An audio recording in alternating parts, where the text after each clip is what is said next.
This is the podcast overview for week 14. We will be covering the last chapters that deal with self-regulation of stress. And so the focus is on relaxation strategies and then meditation, yoga, and biofeedback. So we're covering chapters 13 and 14 this week. So a little bit different in that you have two chapters of material to get through. Next week, you'll have one chapter of Harrington and you'll have the last two chapters of McGonagall. But for this week, no reading in the McGonagall book, just the two chapters in Harrington.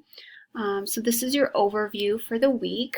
You've got the two chapters to read, lecture slides, and then I posted a couple videos for you to look at.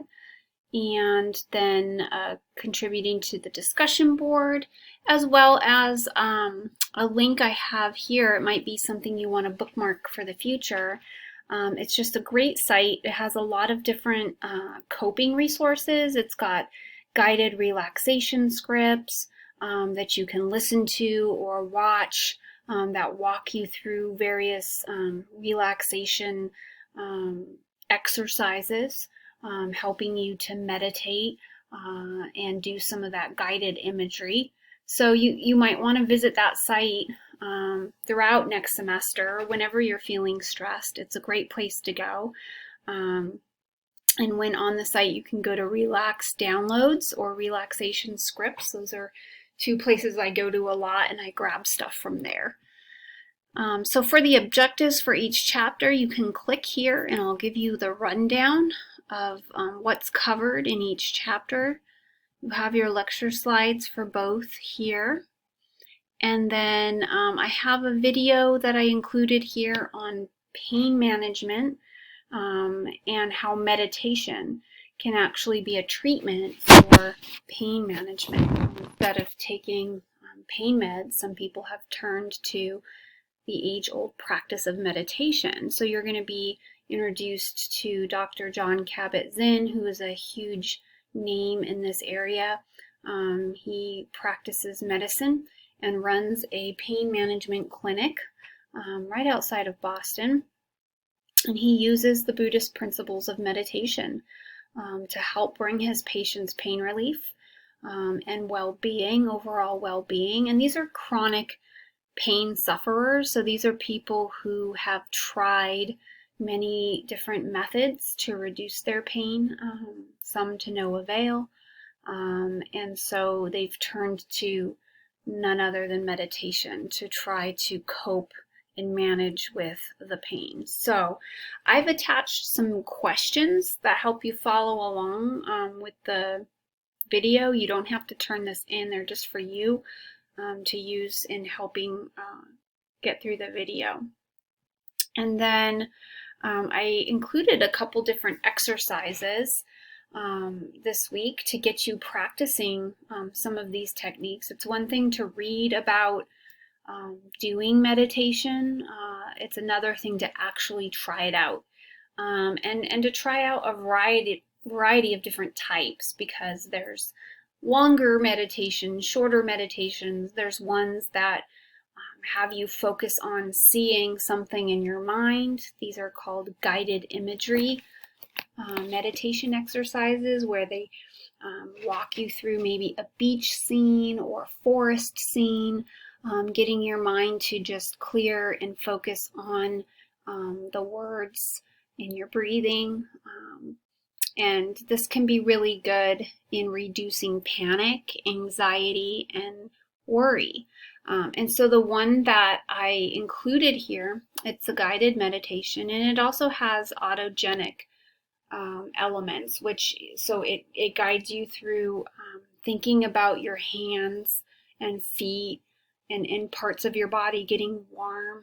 And it's supposed to be a very calming sensation when you can kind of bring about that sensation, that feeling in your body through meditation. So I think you'll like that one, especially if you're feeling particularly stressed. Maybe right before finals would be good to do that. This is another autogenic training. It's a very basic one into deep relaxation. So this is another good general one if you're not really familiar with relaxation strategies and techniques. This might be a good place to start. This one deals with progressive muscle relaxation. It's the last one I've included for you. And so progressive muscle relaxation is taking you through all the major muscle categories of the body and getting you to tense and release, to feel the sensation of your muscles relaxing. So work through those and see how you do. And then you can go on to the discussion, which includes some elements of those videos. So this week you're using the Harrington book, chapters 13 and 14. The first question is, how is imagery able to achieve its relaxation effects? How important is imagery in autogenic training? So make sure you've tried the autogenic exercises before answering that question. It's going to help you there with that. Why do you think the sensations of warm and heavy arms and legs used in autogenic training are commonly associated with relaxation as well as hypnotic states? Why do therapists often evoke those sensations in order to elicit a calm response? How did you feel after doing the autogenic relaxation video I posted? Tell me a little bit about that. Number 2, what imagery theme do you find most relaxing? So when you imagine something in your head, a place maybe that's relaxing, what is that for you? What associations do you have with that theme? Like mine is the beach. I love the ocean. I love the sound of the ocean and the breeze and the seagulls. So for me, that beach theme brings about very calm, relaxing associations for me. It's usually a place I go with my family or my friends to just relax, usually in the summer, right? Because we're in New England. So there's lots of positive associations there. And what is it about this theme that makes it stand out over the others? Because for some people it's hiking themes, it's being in the forest, it might be being in an isolated place where it's quiet, reading a book. So think about that and just tell a little bit about what it is for you. Number 3, of the different theories on how mantra meditation achieves its effects, which one do you believe is most plausible and why? Which one do you believe is most implausible and why? So, there's mixed results on mantra meditation. It works for some, it doesn't work for others. So kind of unpackage that a little bit. And then lastly, why would biofeedback be affectionately called the electronic guru? When talking about biofeedback, what are its advantages and disadvantages over the practice of meditation? Is it different from meditation? If so, how?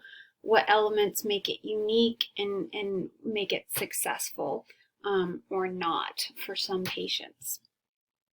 Okay, so that concludes the week. As you're working through the material, again, please let me know if you have any questions. As we're wrapping up the semester, several of you have been meeting with me, on and off throughout the semester, some more regularly than others, just chatting about the concepts, which I love. It's great. So as you're getting ready to wrap up and getting ready for the last test, just please let me know if you'd like to meet or you have any questions.